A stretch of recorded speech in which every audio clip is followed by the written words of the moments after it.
लेंगे और इसके पौराणिक इतिहास के बारे में भी समझेंगे।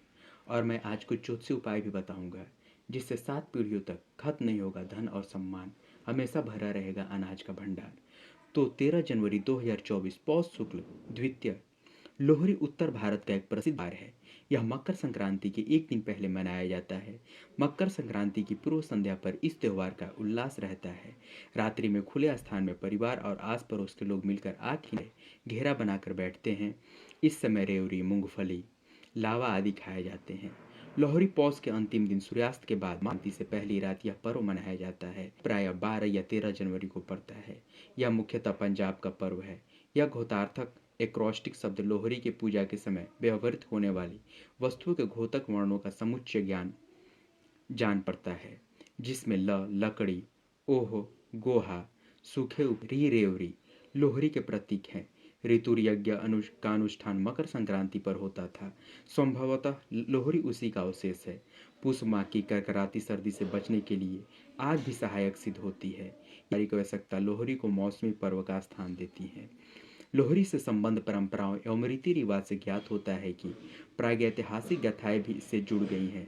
दक्ष प्रजापति की पुत्री सती के योगाग्नि दहन की याद में ही यह अग्नि जलाई जाती है।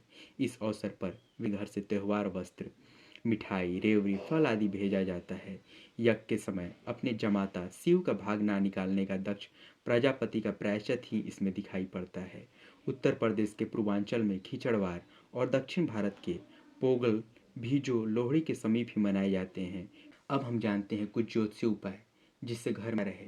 तो इसके लिए हमारे धर्म ग्रंथ में कुछ ज्योतिषीय उपाय बताए गए हैं जिनका अनुसरण कर हम धन धान्य से परिपूर्ण हो सकते हैं।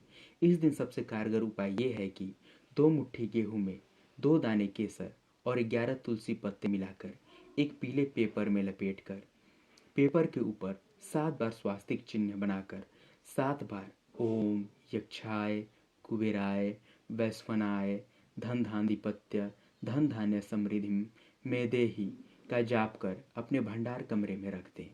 और दूसरा सबसे कारगर 2 कौड़ी, 5 खरी हल्दी और 1 मुट्ठी जीरा सफ़ेद पेपर में लपेटकर 21 स्वास्तिक बनाकर 21 बार ओम श्री कमले कमय प्रसिद्ध प्रसिद्ध ओम श्री ह्री श्री महालक्ष्मी नमः इस मंत्र का उच्चारण कर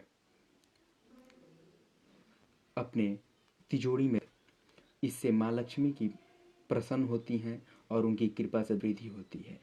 और जहाँ आप अनाज का भंडारण कर रहे हैं तो भंडारण के लिए उत्तर पश्चिम दिशा यानी वायव्य कोण सबसे अच्छा माना जाता है। कहते हैं कि इस कोण में सामान रखने से घर में कभी भी किसी भी चीज़ की कोई कमी नहीं होती है। और अधिक जानकारी चाहते हैं तो मुझे मैसेज अवश्य करें। धन्यवाद। ईश्वर की कृपा आप पर सदैव बनी।